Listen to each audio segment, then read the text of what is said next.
David.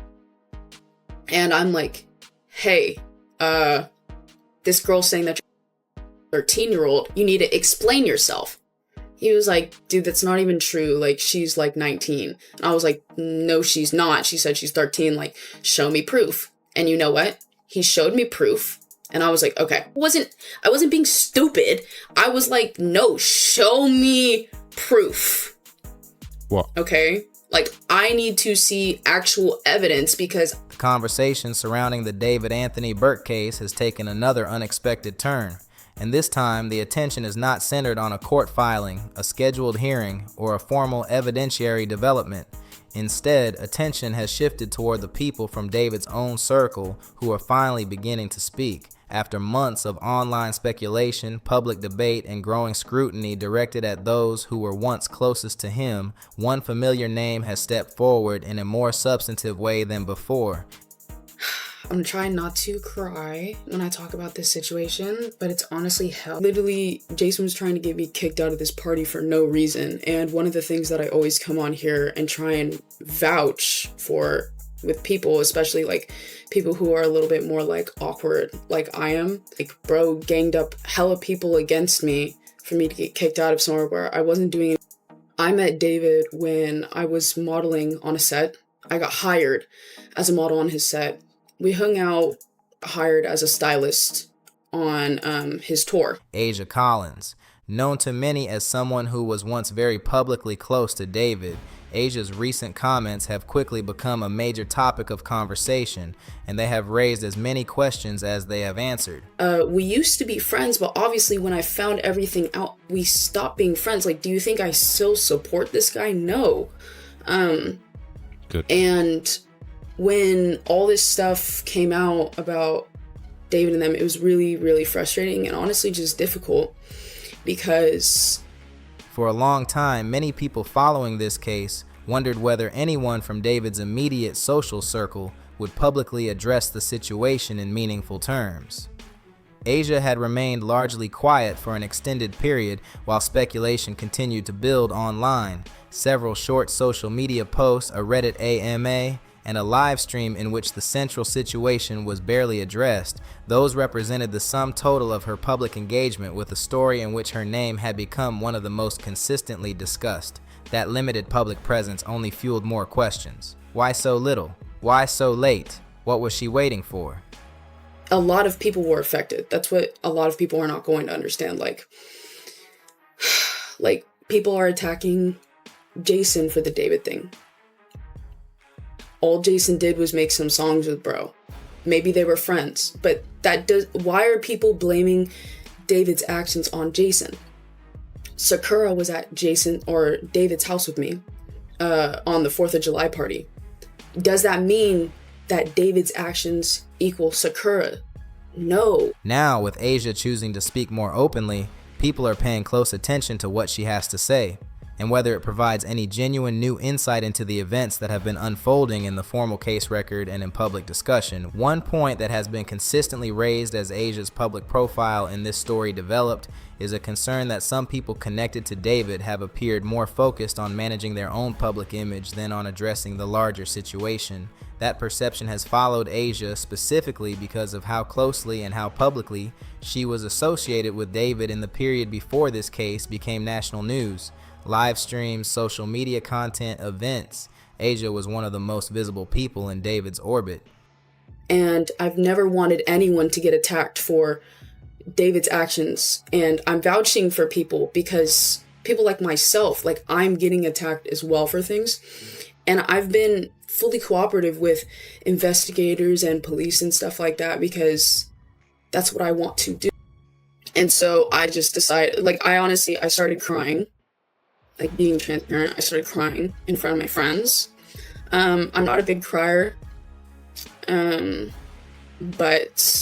I just got emotional. When the case became public and that orbit was suddenly scrutinized in a very different way, her comparative silence stood out in proportion to how visible she had previously been. That is part of why her decision to now speak more directly has attracted this level of attention. What matters most throughout all of this, and what we want to keep central in today's breakdown, is the formal legal process, the preliminary hearing that has been underway, the evidentiary record prosecutors have been presenting in the formal court proceedings that will ultimately determine what the evidence establishes. Every statement from individuals connected to David's circle is being evaluated by many observers through the lens of that formal process. Asia's comments are part of that broader public context, not a substitute for it. Everyone wants to blame everyone but David.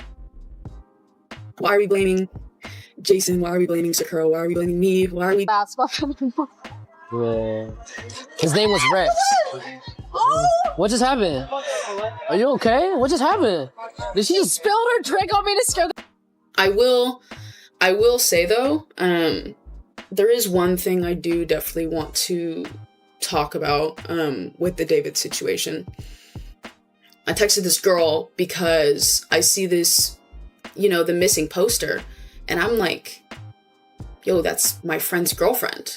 The specific event that brought Asia back into the spotlight in a particularly visible way involved her appearance at an event hosted by a creator known online as Jason the Ween. That appearance quickly became a significant talking point across streaming and online communities. Asia has explained that she was invited to the event and attended as a guest. By her own account, the atmosphere felt immediately uncomfortable, and she described a situation in which she felt she was being asked to leave. The shit out of me. Oh my God. Is she okay? Wait. What is she doing? Wait, no. Celeste. Hold on. Okay, because obviously that's a big thing to say, David. And I'm like, hey, this girl's saying that you're a 13-year-old, you need to explain yourself. A dynamic, she says, became apparent almost from the moment she arrived. The exact specifics of what occurred at the event remain unconfirmed, and the full context has not been independently verified. What is significant about this specific moment is less what happened at the event itself and more what it catalyzed in terms of Asia's decision to begin speaking more directly about the broader situation. He was like, dude, that's not even true. Like, she's like 19. And I was like, no, she's not. She said she's 13. Like, show me proof. And you know what? He showed me proof. And I was like, okay. Oh, no. Yeah, not fun now. Oh my God, no, she is. Oh. It was a while ago. She spilled her stizzy over the ledge. It's okay. Where? Over that ledge, shawty. Just real quick. I will buy you a new stizzy myself. Do not go. Nah, you should go over the ledge. You should do a backflip too. Where is it? It's somewhere down there, which means she can't reach it. Oh my God, you gotta do a backflip and get it. Her decision to address the event publicly led directly into a broader live stream in which she finally began engaging with the central questions that had been following her. Asia's appearance at that event also drew attention because of Jason's prior connection to the same online spaces in which David had built his career and community. The specific circles of creators, streamers, and content figures who crossed paths with David during his rise have all come under varying degrees of public scrutiny in the context of this case. For many observers, Asia's appearance at an event connected to that broader ecosystem and the reaction it generated illustrated exactly how thoroughly the associations of David's social world have been recontextualized by everything that has since become public. I wasn't being stupid. I was like, no, show me proof. What? Okay? Like, I need to see actual evidence because Ain't no way you try to go over that. backflip to get it. Oh my I'm God. way too strong to let you go over that ledge. I'll pick you up and take you home. No, you're not going over that. Damn, she's going, bro. I'm not that girl. All right, I'll meet you upstairs then. I was like, okay, like, honestly, I'm tripping. Thing about the internet is I could give you guys all the information in the world. Y'all still will not believe me. It really doesn't matter what I say. People are just not going to believe me. Saying, like, it doesn't matter if I give you the answers. The internet's always going to spin things.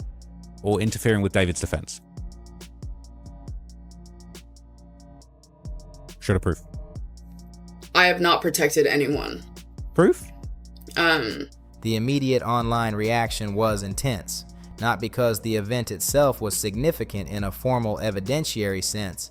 It was not, but because it brought Asia back into public view in a highly visible setting, triggering renewed questions about her choices and her perspective. That renewed attention is what led her to the more direct public engagement that has since become the subject of this breakdown. One of the most significant things Asia has said in her recent public statements concerns what she was told and shown by David about Celeste's age.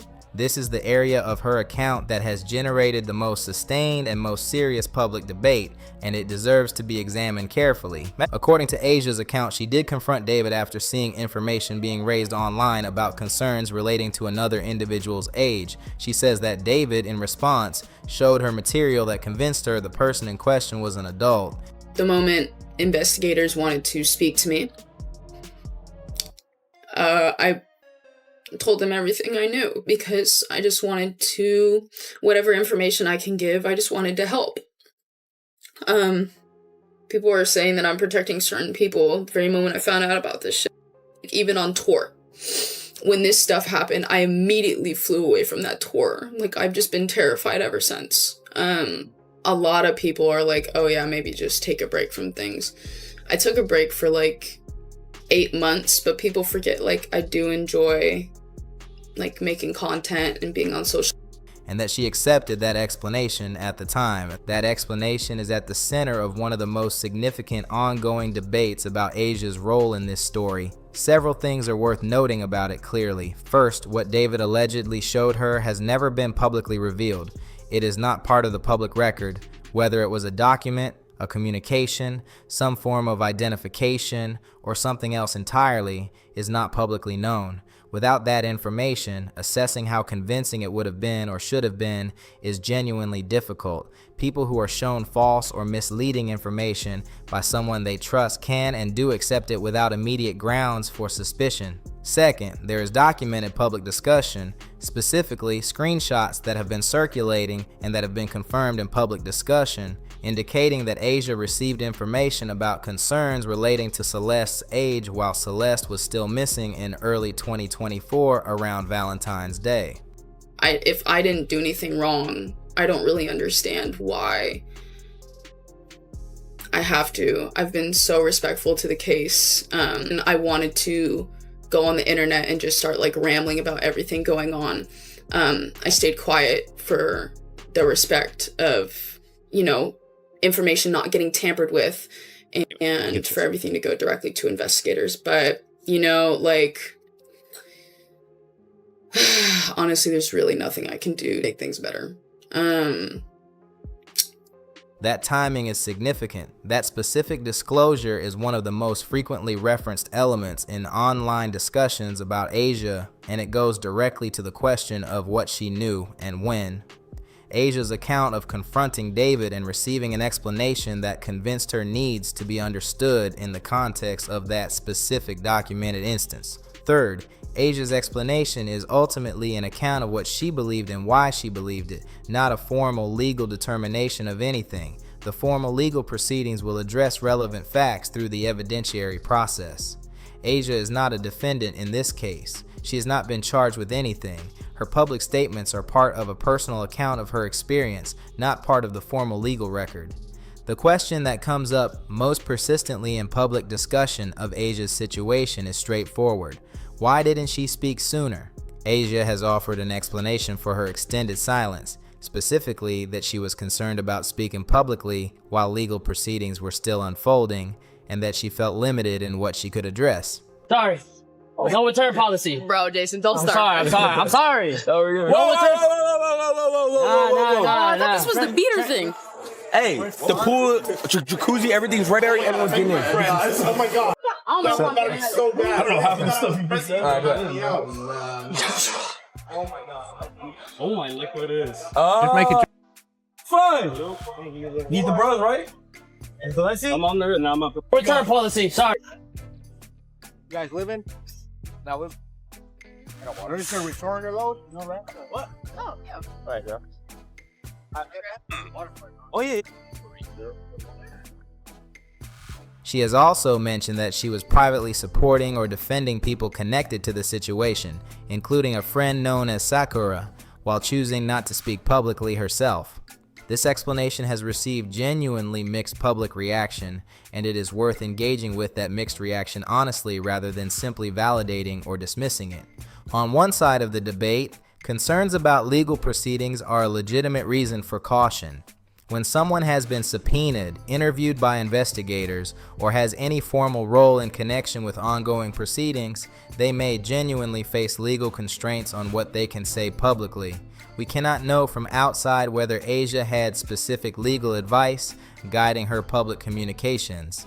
It is possible that advice played a role in the timing of her statements. On the other side, many observers have pointed out that sharing a personal perspective, describing one's own experience, explaining one's own understanding of events, and addressing questions about one's own awareness is not the same as discussing evidence, identifying witnesses, or doing anything that would meaningfully impact the formal legal process.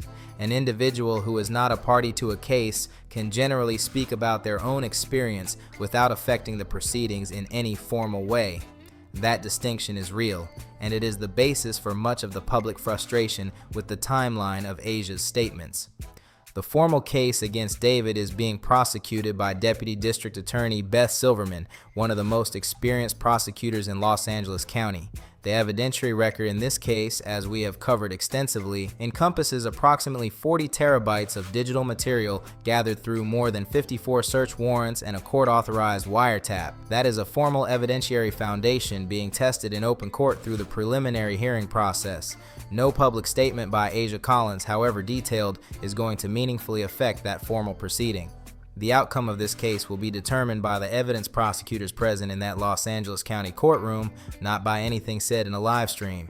That observation matters because it directly addresses Asia's stated reason for her previous silence. If the concern was genuinely about impacting the formal legal process, the realistic assessment of her public influence on that process suggests the concern was likely overstated. That is not a criticism of her as a person. It is an honest evaluation of the specific justification she offered for the timing of her public engagement. There is also a specific observation that has resonated with many people following this discussion. Asia has described privately defending and supporting friends behind the scenes during this period while choosing not to speak publicly in defense of her own position. Many observers have found that combination difficult to understand. If she was comfortable engaging with the situation in private conversations, why was public engagement so much more constrained? That specific contrast in private advocacy for others, public silence about herself, has driven a significant amount of the critical commentary directed at her. Asia has also described the relationship with her friend Sakura as one that changed in the aftermath of everything that unfolded. She indicated the two are no longer close, and that the broader situation appears to have put considerable pressure on friendships within that circle.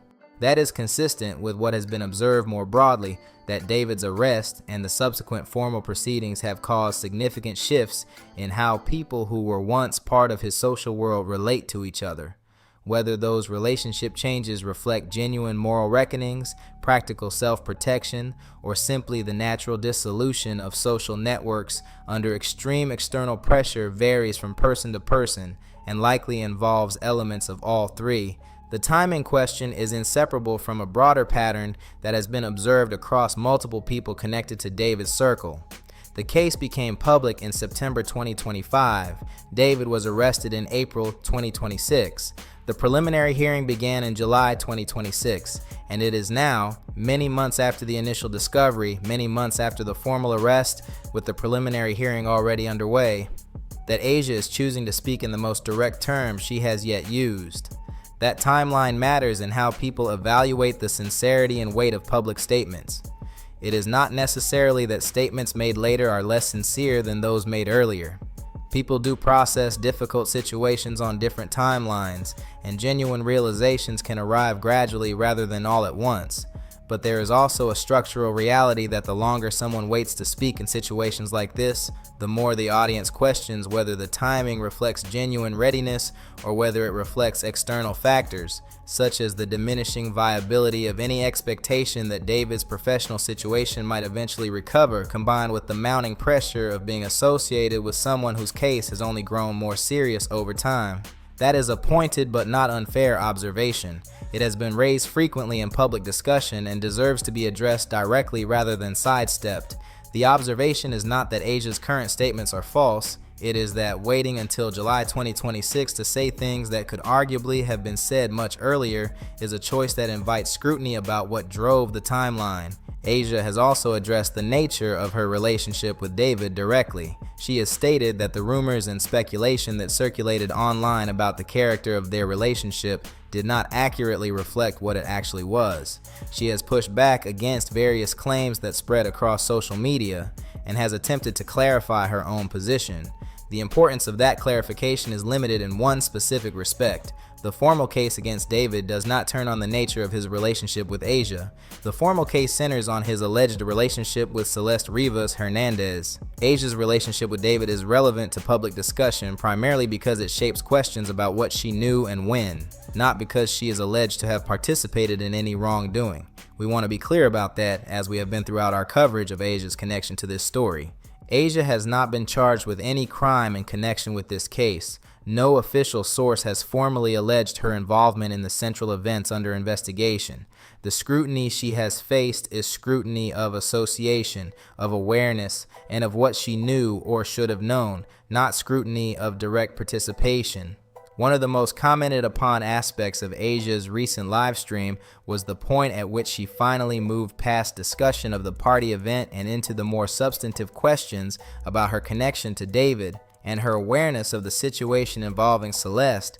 Many viewers had been watching specifically for that shift in the conversation, and the amount of time Asia spent on the party and on her experience there before addressing the more central questions was itself a source of online commentary. Some observers felt the party discussion consumed disproportionate time relative to its importance in the broader context. Others understood it as a natural starting point given that the party was what had triggered the broader public re-engagement with Asia's story. Eventually, the discussion did reach the more significant territory. Asia described David as someone who consistently presented information that shaped how people around him understood various situations, including providing information she says led her to believe that concerns about a specific individual's age had been resolved. She described accepting those explanations at the time and believing them to be accurate. The phrase "I was misled," or its substantive equivalent, which Asia has articulated in various ways across her recent statements, has become the central axis around which public evaluation of her account turns. It is, in many respects, the most important single claim she has made, and it is the one that has the most complicated relationship with the documented public record. The documented public context for evaluating that claim includes the screenshots that have circulated showing concerns about Celeste's age being communicated around the time of the February 2024 missing person situation.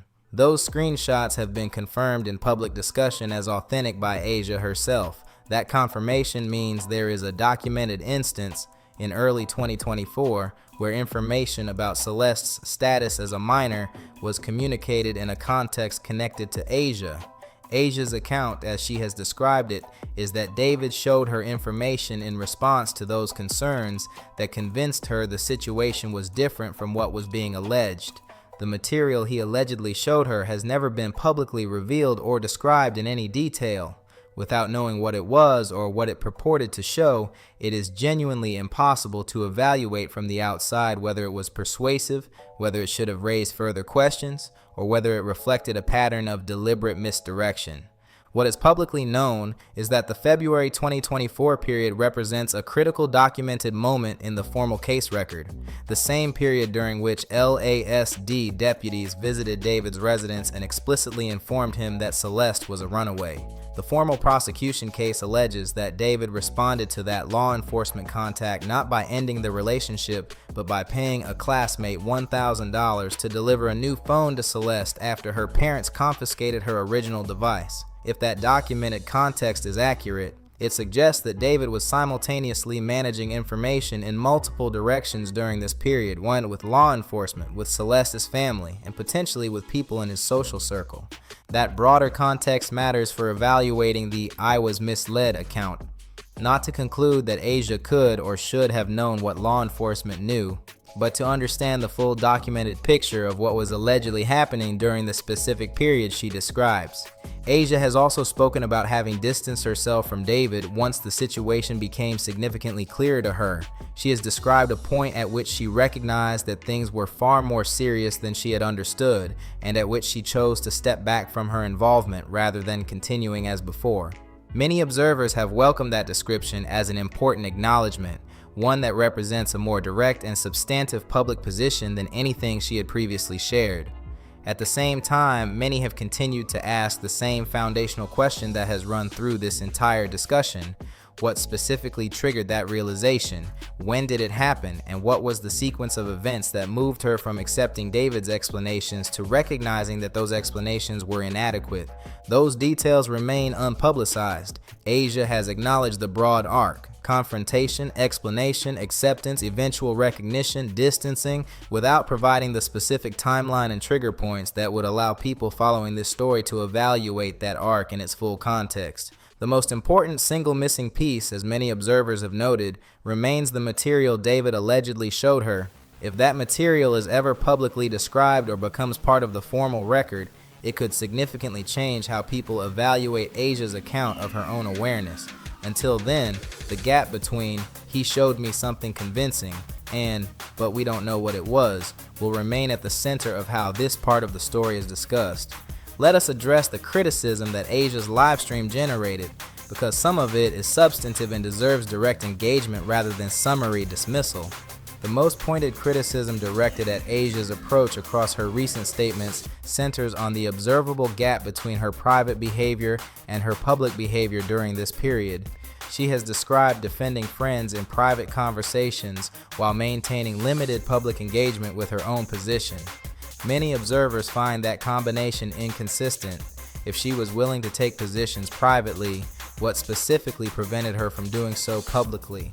The answer she has offered, legal caution, is, as discussed, one that many observers find inadequate on its own, given that her public statements involve personal experience and perspective rather than formal evidence or legal conclusions.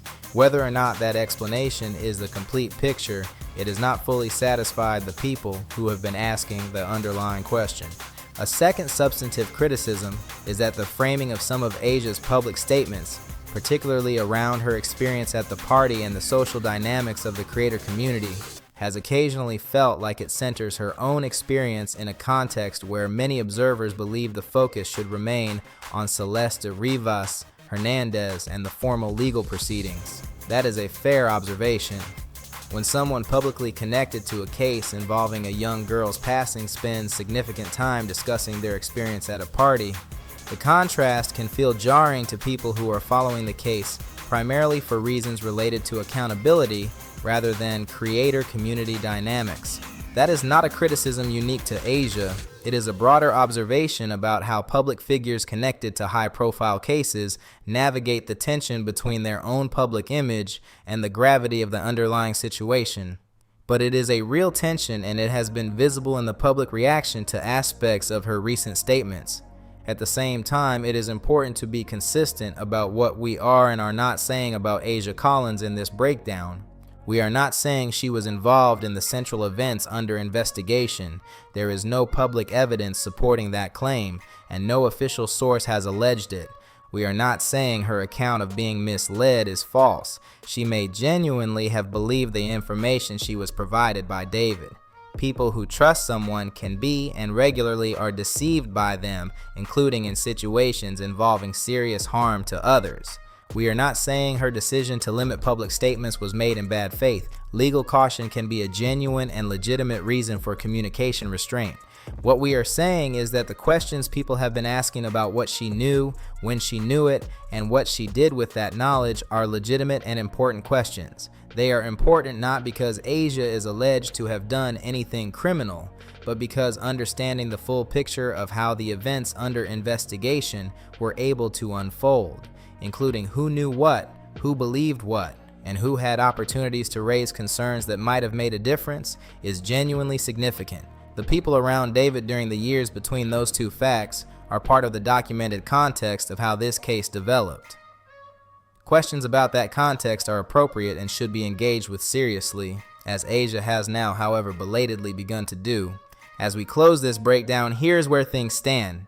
Asia has taken a meaningful public step by addressing these questions more directly than she had previously. Her willingness to acknowledge that she believes she was misled by David, to confirm the authenticity of information she received in the February 2024 period, and to speak at greater length about her own experience and perspective represents a more substantive public engagement than anything she had previously provided.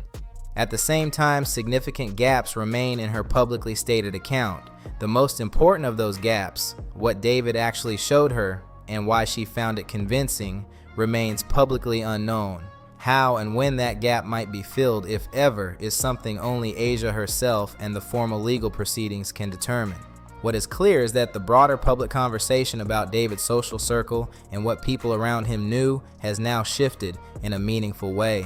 More people connected to his circle are speaking. More of their accounts are being evaluated against each other and against the documented facts of the formal case. And with the preliminary hearing actively underway and the formal evidentiary record continuing to build, the context in which all of these public statements are being received is becoming more fully documented and more formally tested than at any prior point.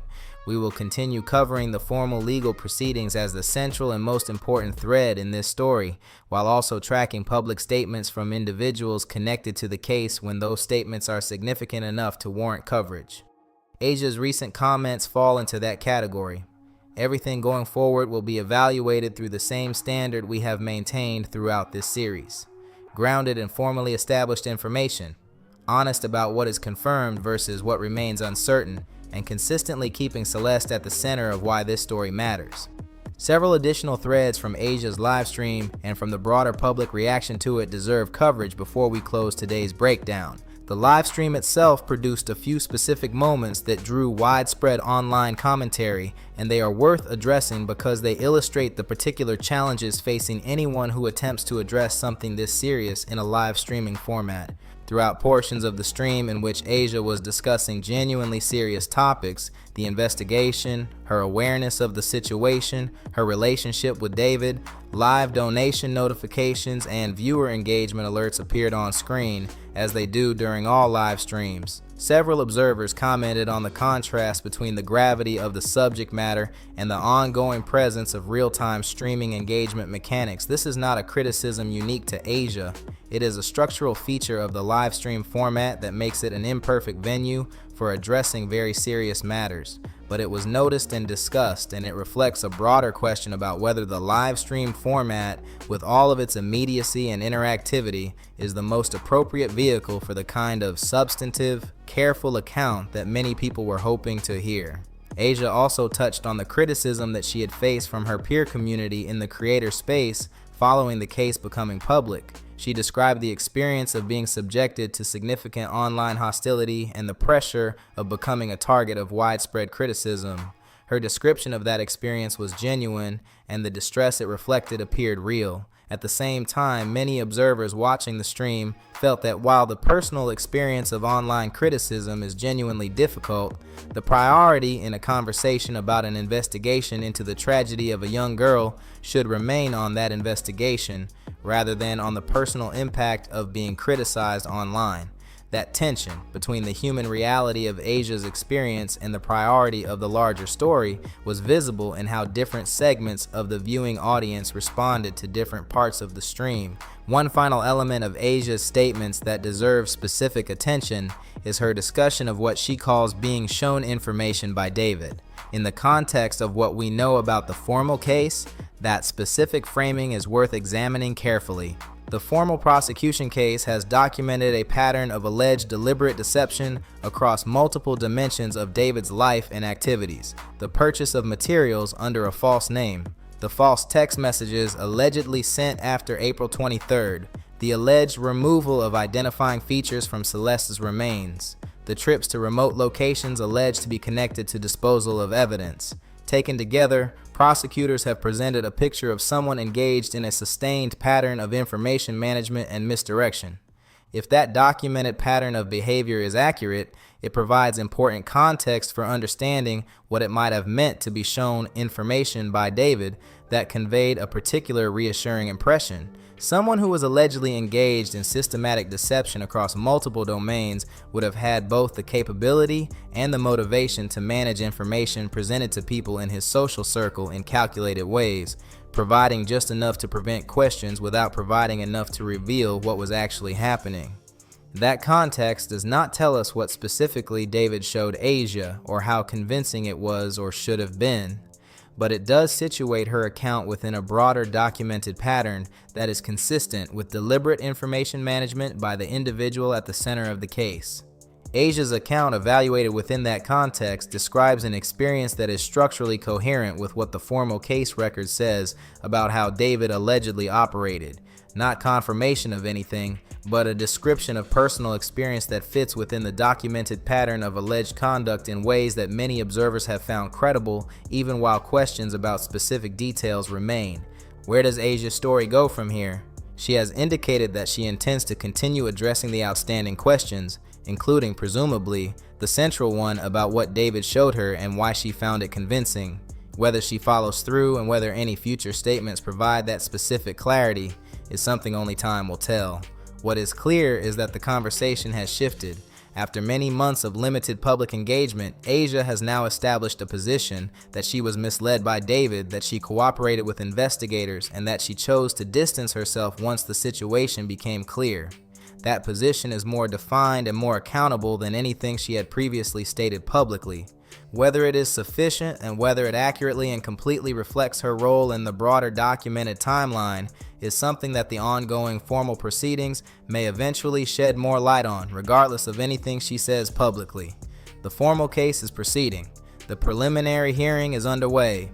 The evidentiary record is being built in open court, and that record will ultimately tell us more about the full picture, including the picture of what people around David knew and when, than any number of live streams can. We will continue covering every significant development in the formal legal proceedings and in the broader public story surrounding this case. Subscribe and turn on notifications so you stay updated. The broader creator community dynamic also deserves specific treatment, because it helps explain why questions about timing are as pointed as they are in discussions about Asia. David built his career in a community in which professional relationships, collaborative content, and shared online presence represent real economic and reputational currency. For people in that community, the calculation about when and how to publicly distance from someone facing serious charges inevitably involves a mixture of genuine personal and moral reckoning and pragmatic assessment of their own professional situation. That is a human reality, and it is not unique to this case. Public figures across many industries have faced similar calculations when colleagues or collaborators became subjects of serious investigations. The timing of public statements, and specifically the question of what changed between when someone could have spoken and when they actually did, is always shaped by this combination of factors, even when the person making the statement is acting in genuine good faith. For Asia specifically, the public discussion has been sharpened by the specific documented nature of what she received and when. The February 2024 period sits at a critical intersection. It is the same period when formal law enforcement contact with David occurred about Celeste's status as a minor, and it is a period for which there is now confirmed public documentation that Asia received information about concerns relating to Celeste's age. That specific documented fact elevates the questions about her awareness and her choices beyond the general question of what it meant to know David into something more specific and more concrete. The formal legal proceedings will almost certainly address some of these questions in ways that the public record currently cannot. If Asia has been a witness in any formal context, if she provided information to investigators, if she has been called to testify or may be called in future proceedings, that formal engagement with the case will tell us considerably more about what she actually knew and communicated than any live stream can. For now, what we have is a more substantive public account than anything she had previously provided, a confirmed set of facts about what she received and when. an explanation of her reasoning that many people find partially but not fully satisfying, and a set of outstanding questions centered primarily on what specifically David showed her and why she accepted it. Those questions are likely to remain part of the public conversation about this case for as long as the formal proceedings continue. And given that the preliminary hearing is still underway and the case may proceed to trial, the public conversation is likely to have access to more formally established information about the people around David and what they knew before this story reaches its conclusion. We will continue following every thread of this story, formal and informal, as it develops. Every confirmed significant development will be covered here as soon as reliable information is available. Before we close, there is one more dimension of this story worth addressing: the question of what Asia's public account, taken together with what we know from the formal case record, tells us about the broader question of who knew what around David, and why that question matters beyond the specific individuals involved. The formal prosecution case against David has established, through court filings and preliminary hearing testimony, a documented picture of an alleged relationship that spanned years and involved significant documented presence in David's personal and professional life. Celeste allegedly traveled with David to Las Vegas, London, and Texas. She allegedly spent weekends at his Hollywood Hills residence. A family group chat allegedly included her. She was allegedly present at events and in spaces connected to David's broader circle. That level of alleged documented presence is what makes the question of who was aware and who was not a genuinely significant one, not because awareness itself establishes wrongdoing, but because it speaks to the systemic question of how something of this alleged nature and duration can occur within what appeared to be a normal social and professional environment. Asia's account, that she received information, confronted David, accepted an explanation, and eventually distanced herself, represents one specific person's documented experience within that broader environment. It does not tell the whole story, it does not answer questions about what others in the circle knew or believed, and it does not by itself explain how the full alleged picture was able to persist for as long as it allegedly did. Those broader questions are ones that the formal legal proceedings will continue to address through witness testimony, through the examination of digital records and communications, and through whatever other evidence prosecutors introduce as the case progresses. The preliminary hearing has already begun to establish a significant formal public record. The days and weeks ahead will add to that record in ways that will likely change how some of these questions are understood. Asia's recent statements represent one data point in a much larger picture. They matter because she is a documented and publicly visible person in David's former circle, because she has confirmed receiving specific information at a specific documented time, and because her account, and whatever its limitations, adds to the growing body of public testimony about what life around David was like during the period under investigation.